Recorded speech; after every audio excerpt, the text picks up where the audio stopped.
So that was a live coverage of a special bulletin on Channel 1 TV with Bernard Kokoavle and Nana Tufo Boatin speaking on the Bank of Ghana's decision to clarify an interview granted by a member of the board and ranking member on the Finance Committee of Parliament, Isaac Adongo. Citi Prime News will come to you shortly. Please stay with us. Citi Prime News at 12 midday. Update you on all the running stories and connects you to the newsmakers. Citi News.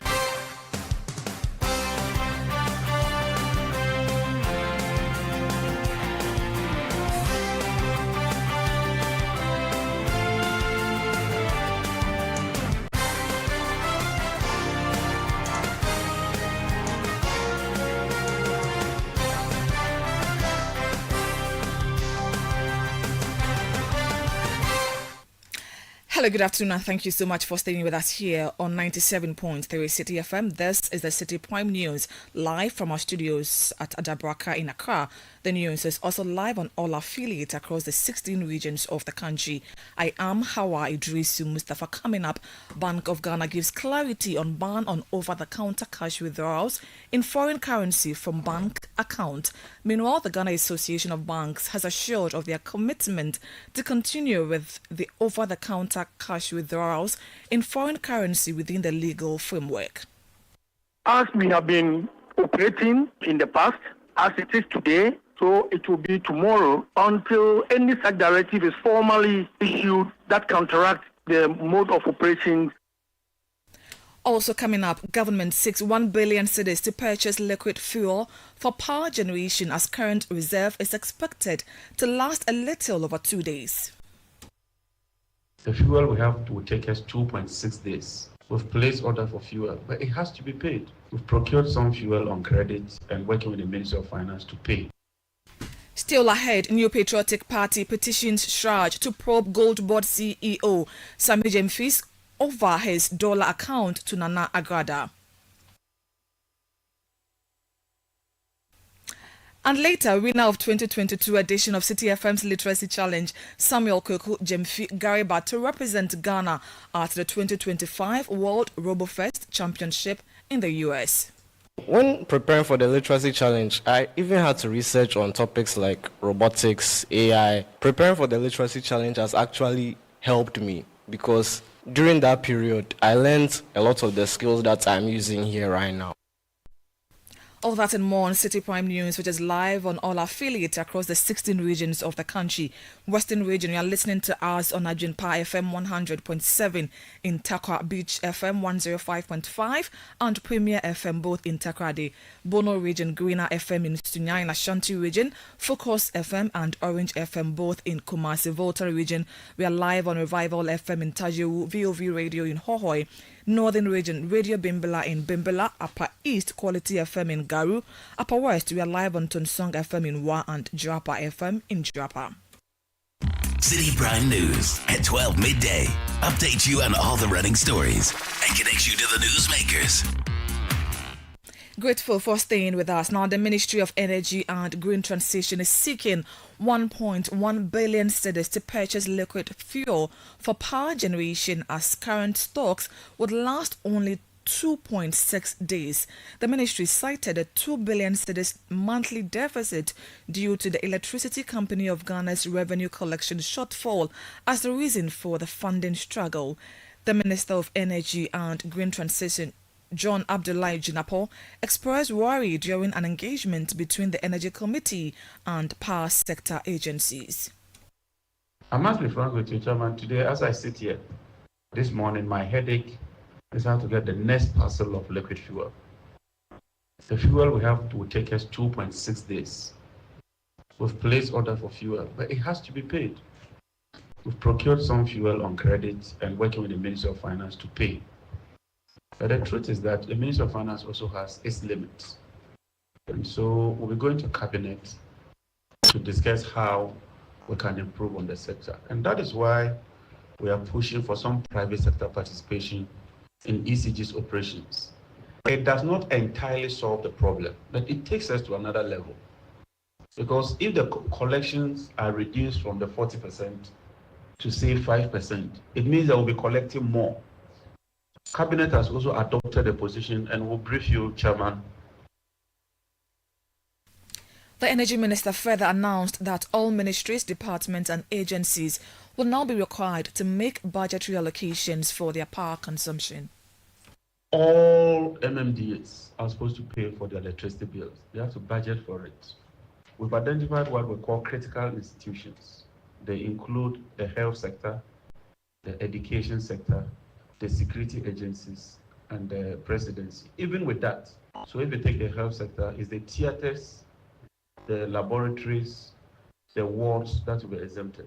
If you take the educational institutions, dormitories are not part, restaurants are not part, only lecture theaters. And so we've classified that, and Cabinet is granting approval and will publish that. Even what we term as critical institutions, the Minister of Finance will have to budget for it and pay.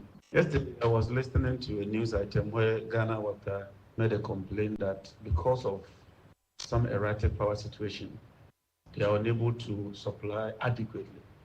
I empathize with them, and I think that what we've inherited, we should improve it. John Jinapor also disclosed that the Ghana Water Limited owes the ECG approximately 1 billion cedis for unpaid electricity consumption over the past 7 months. Only lecture theaters, so we've classified that, and Cabinet is granting approval and will publish that. Even what we term as critical institutions, the Minister of Finance will have to budget for it and pay.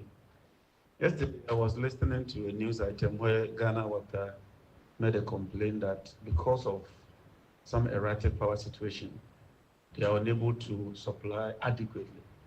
I empathize with them, and I think that what we've inherited, we should improve it. But the other note is that Ghana Water hasn't paid even 1 cedi for 7 months. We need that money to stabilize the power. If you don't pay 1 cedi for 7 months and it compounds to 1 billion, the power sector will not be stable. The private sector or ordinary citizens alone cannot be called upon to shoulder the burden. The Minister for Energy and Green Transition also announced that Car Power has served notice to shut down its plant on May 18 due to the government debts of over $400 million. Car Power has just sent us a letter that by 18th, they will shut down the plant because we owe them more than $400 million. IPPs alone, we owe them $1.7 billion. And so it's serious. I must be frank with you, Chairman. Today, as I sit here this morning, my headache is how to get the next parcel of liquid fuel. The fuel we have to take us 2.6 days. We've placed order for fuel, but it has to be paid. We've procured some fuel on credit and working with the Ministry of Finance to pay. But the truth is that the Ministry of Finance also has its limits. And so we'll be going to Cabinet to discuss how we can improve on the sector. And that is why we are pushing for some private sector participation in ECG's operations. John Abdullahi Jinapor is Minister for Energy and Green Transition. The Bank of Ghana has confirmed that there have been no changes to the current foreign exchange withdrawal regulations. This clarification follows concerns raised after comment by MP for Bolga Central and a member of Bank of Ghana board, Isaac Adongo, suggested that the central bank might tighten restrictions on over-the-counter dollar withdrawals to stabilize the Ghana cedi.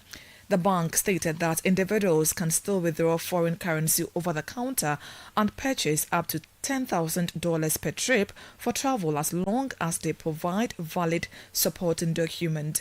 It also confirmed that checks and checkbooks will continue to be available for foreign exchange account. The acting head of financial markets at the Bank of Ghana, Ernest Nisowa Aholu, urged banks to strictly follow these guidelines, warning that non-compliance could cause disruptions and instability in the banking sector. Let me clarify that with the guidelines, you can withdraw, but obviously with certain conditions. But it hasn't changed. Therefore, we don't think the public should be agitated or uneasy about having access based on the way they know and are able to withdraw foreign currency from the banks. And then for non-FEA and FCA account holders, you have said that forex purchases for travel outside Ghana, which means that if you don't own either of these two accounts, if you want to purchase dollars, it must be for the specific purpose of travel, correct? Exactly. You are right on that one. And I will also need to clarify that, the 10,000 is the upper limit per travel. And that is also a guideline, not just for us, but for international travels in most countries where you can't travel with more than $10,000. If it's above, then you have to declare. Acting Head of Financial Market at the Bank of Ghana, Ernest Ni Soa Aholu. Meanwhile, the Executive Director of the Ghana Association of Banks, John Ewua, says the central bank has not issued any directive banning them from issuing foreign currencies over the counter. Now, reacting to this development on the Citi Breakfast Show, John Ewua clarified that over-the-counter withdrawals remain available for customers who require cash for transactions outside Ghana's jurisdiction. As banks, we have not received any directive from Bank of Ghana on the withdrawal of foreign currency over the counter. As we have been operating in the past, as it is today, so it will be tomorrow until any such directive is formally issued that counteracts the mode of operation of foreign currency accounts in Ghana. We are guided by Act 723 of 2006. It is possible that it may be going under some review, but that is the guiding act, as has been updated with notices and directives from the Bank of Ghana. None of those directives stipulate disbarment or barment or discontinuation of over-the-counter foreign currency withdrawal. There is a process. Obviously, you cannot just walk to a bank and say, I want to withdraw dollars. You will be asked questions. John Ewua is the Executive Director of the Ghana Association of Banks. Meanwhile, private legal practitioner Jonathan Amable has explained that institutions in Ghana that quote prices in dollars require licenses from the central bank for authorization to permit receipt or payment in foreign currencies. The restrictions that apply to the ability to pay in dollars is not just at the bank level. So what I want to say is that entities actually obtain FX dealing licenses, which is what the Bank of Ghana calls them. FX dealing licenses from the Bank of Ghana to price in dollars, advertise in dollars, receive and make payments in dollars. So the limitation is not just about if you are traveling and then you come and provide documentation that you want to travel, then you can withdraw the money. You can withdraw money to make payments to people who have the authorized dealing licenses from the Bank of Ghana. So when you look at Section 3, the licensing requirement is there, and the Bank of Ghana issues these licenses to certain institutions. So some of these people that you are criticizing in terms of the adverts and things that you are talking about, it may very well be that they are some of these institutions have the licenses. And in our work, we have engaged with the Bank of Ghana and obtained some of these licenses for these institutions. So Jonathan Amable is a private legal practitioner. This is still the Citi Prime News on 97.3 Citi FM. Still to come, winner of 2022 edition of Citi FM's Literacy Challenge, Samuel Kweku Jimfi Gariba, to represent Ghana at the 2025 World RoboFest Championship in the USA. Details coming up shortly. Please stay with us. Citi Prime News at 12 midday. Update you on all the running stories and connects you to the newsmakers.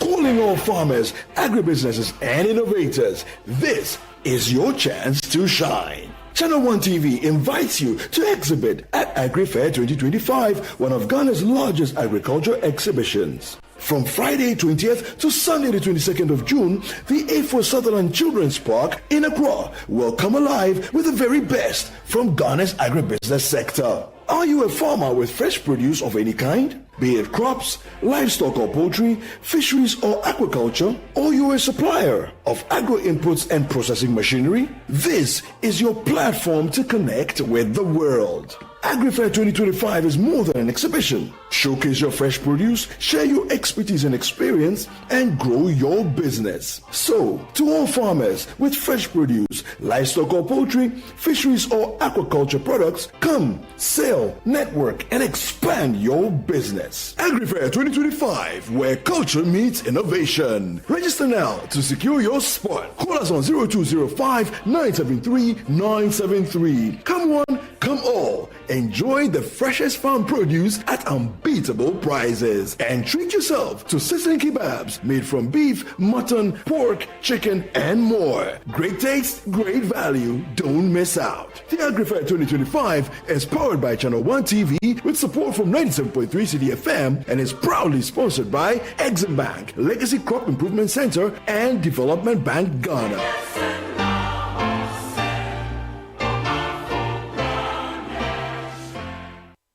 City Prime News at 12 midday.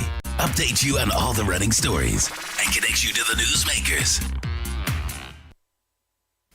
You're welcome back. Let's do some other stories now. And President John Dramani Mahama is expected to arrive in the Upper West region this afternoon as he resumes his nationwide thank you tour.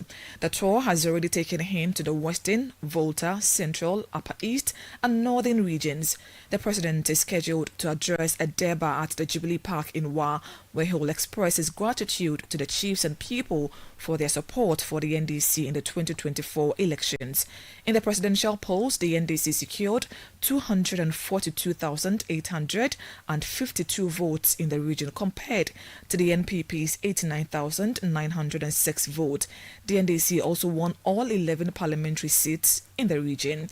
President Mahama is expected to return to the Greater Accra region on Friday, May 16 for a similar event.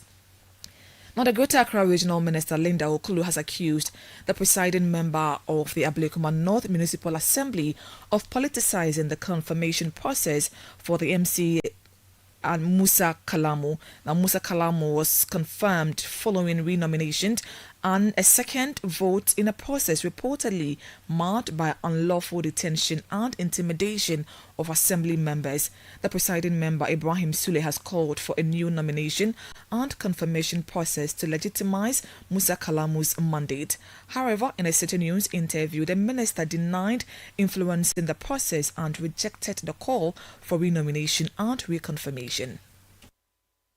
He has been confirmed sworn in. And so if you say Kalamu cannot work, what is he trying to insinuate? Which one is here? He wasn't confirmed. Which one is that? Well, he says that the assembly members were coerced. His allegation. That is his problem. My dear, the people were called back when they voted and he got 50%. Yeah. I called for another election. And those who came, and we formed a quorum, and they voted again, and he was confirmed. Because he's an MPP member. That is his problem. My dear, where we've got it is not about NDC MPP. You are not playing politics. They shouldn't mix politics, with whatever we are doing. And what is the way forward? After the elections, to bring everybody on board. Have you made any attempts to bring everybody on board? I'll talk to him. He's going to bring everybody on board. Linda Okulu is Greater Accra Regional Minister.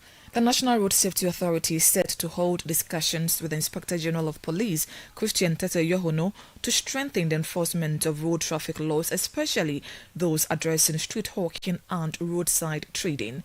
This move comes amid rising concerns from commercial transport operators nationwide who have threatened to halt their services due to the growing problem of unauthorized roadside trading. They argue that these activities disrupt traffic flow and negatively impact their businesses. Speaking to Citi News, the head of communication at the authority said they will collaborate closely with the police to tackle these issues and ensure strict enforcement of road safety rules. Now, the Accra Metropolitan Assembly has announced a major decongestion exercise set for Tuesday, May 20, aimed at removing traders from pavement and unauthorized locations. The Assembly is urging all affected traders to vacate these areas before the deadline or risk being forcefully removed. Speaking at a press conference, the Municipal Chief Executive for Koliklote, Alfred Atu Alote Gezi, said no resistance will be tolerated, urging that traders have been given ample notice. So this morning, our mission here is to inform everybody that we are going to take the bull by the horn. And this will start next week on Tuesday. We'll add, like we said here, we'll give them enough time to move away from the streets and the pavement.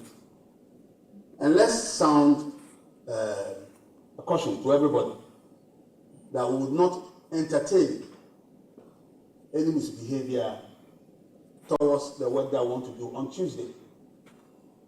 We'll indulge everybody as we go out there to inform them that the streets of Accra are not meant for selling. The pavement are meant for human beings to walk on them. And as such, we will not tolerate any resistance from anybody, from any quarters. MC for Koliklote Alfred Atu Alote Gezi, now the mayor of Accra, Michael Pakpo Alote, also vowed to enforce order in the city, stating that the ongoing decongestion exercise will target key areas such as Okanshi, Sekul and Kaneshi. So as the mayor of the city, I cannot watch this to happen. So on Tuesday, we are starting from Okanshi, we'll move straight to Sekul and Kaneshi. So please, we are not after anybody. We are not coming because we have the power to move it from the street. No, we want to keep the city clean. You heard the mayor of Accra, Michael Pakpo Alote. The Ashanti Regional Manager of the Driver and Vehicle Licensing Authority, Jerry Edem Aflabo, has announced that all excavators imported into Ghana will now be registered at the ports of entry before they are allowed into the country. This measure is intended to curb the influx of excavators commonly used in illegal mining. During a working visit to Citi FM and Channel 1 TV's Ashanti Regional Office in Kumasi, Jerry Edem Aflabo also indicated that the DVLA will partner with national security agencies in the region to identify and register excavators already in use without proper documentation. Moving forward, the excavators that are imported will be registered at the ports before they even move out. So that is a solution to going forward. However, those that are already in the system are what we will have to tackle. Now, for the mining companies, it's easy to identify. The strategy will be to liaise with the national security in the region. I believe they have intel as well, the individual ones are scattered. So what I mean is that the registered companies, we can easily identify them. We'll go there, we'll write to them, we'll go there, have a discussion, and then we'll move to their yard to do the inspection, because transporting them to our offices will be a huge cost. Ashanti Regional Manager of the Driver and Vehicle Licensing Authority, Jerry Edem Aflabo. The New Patriotic Party is scheduled to petition the Commission on Human Rights and Administrative Justice over the dollar gift saga involving the acting chief executive of the Ghana Gold Board, Sammy Gyamfi. Government on Wednesday announced that no further disciplinary action would be taken against him, stating that he had been cautioned and his public apology accepted. Meanwhile, senior lecturer at the University of Ghana's Political Science Department, Dr. Joshua Zato, has strongly criticized the NDC, claiming that it lacks the courage to hold Sammy Gyamfi accountable. There is absolutely nobody this morning in this country who will say, I'm surprised by this decision. Nobody. If you read the political lists, and if you see whom the person is, nobody is saying, oh, I'm surprised that His Excellency the President just took the apology of this gentleman and let it go. Because this gentleman is so big, so important to the NDC, that there's absolutely nobody in the NDC who has the balls to go out and tell the president, fire Sammy Gyamfi. That doesn't exist. There's nobody in the NDC who has the stature and the strength and the power of Honorable Sammy Gyamfi to go and tell the president, fire him. Nobody can do that. That is why you realize that when this happened, almost every single government appointee fell in line. They were all whipped into line. Senior lecturer at the University of Ghana's Political Science Department, Dr. Joshua Zato, meanwhile Chief Executive of the Ghana Investment Infrastructure Investment Fund for Electronic Communications, Dr. Rashid Tanko Computer, described Sami Jemfi's action as generous and called for an end to the discussion surrounding it. So when Sami did this thing, it was just out of generosity. The man was pestering him, asking for fuel, and he's a cheerful giver. I know him. I've worked with him in several forms. During opposition, we did a lot of things together. Sometimes if people are doing that, watch their background, where they are coming from. You will have seen that they didn't find life easy. So when they see somebody asking for something, they easily want to also reciprocate. But our opponent, they have nothing in this country to offer. Sami Jemfi, do you know the number of press conferences? Minority did a press conference. They also went to party headquarters, did press conference. They unleashed all their attack dogs onto the media. So let's thank the presidency for bringing sanity into this matter. And the matter is dead, it's gone. Let's just forget of it. Chief Executive of the Ghana Investment Fund for Electronic Communications, Dr. Rashid Tanko Computer, meanwhile co-chair of the Citizen Movement Against Corruption, Edem Senanu, is urging government to expedite the passage and implementation of the Conduct of Public Officers Bill. There isn't a specific aspect of the Code of Conduct that covers this, and it is, yes, an indiscretion and as a public office, but I couldn't see the president finding a basis to say they're going to take some substantive sanction. And so I believe that the apology and the caution. Co-chair of the Citizen Movement Against Corruption, Edem Senanu. Now, winner of the 2022 edition of Citi FM's Literacy Challenge, Samuel Kweku Jemfi Gariba is representing Ghana at the 2025 World Robofest Championship in the USA. He's part of a team from Our Lady of Grace Senior High School, located in Mampontin in the Kwabra East Municipality of the Ashanti region, participating in the competition. The 16-year-old clinched the Literacy Challenge title 3 years ago while a student at D&D Academy, and Samuel shares how the Literacy Challenge shaped his thinking and contributed to his growth in the field of technology. When preparing for the Literacy Challenge, I even had to research on topics like robotics, AI, and basically how electronics work. So preparing for the Literacy Challenge has actually helped me because during that period, I learned a lot of the skills that I'm using here right now. The Literacy Challenge, I wouldn't choose to view it as a competition, but as an experience, because the whole thing, it was just a lot of fun. Like, the competition was just a small aspect of it, and winning was nice, but the best part of it was being able to meet new people and have a whole new experience. Samuel Kweku Jemfi Gariba is winner of the 2022 edition of Citi FM's Literacy Challenge. And that's it for today's edition of the Citi Prime News, which has been live from our studios in Adabraka in Accra. Please log on to citinewsroom.com for more stories. I am Hawaii Tracy Mustafa. Good afternoon. Citi News, we speak first.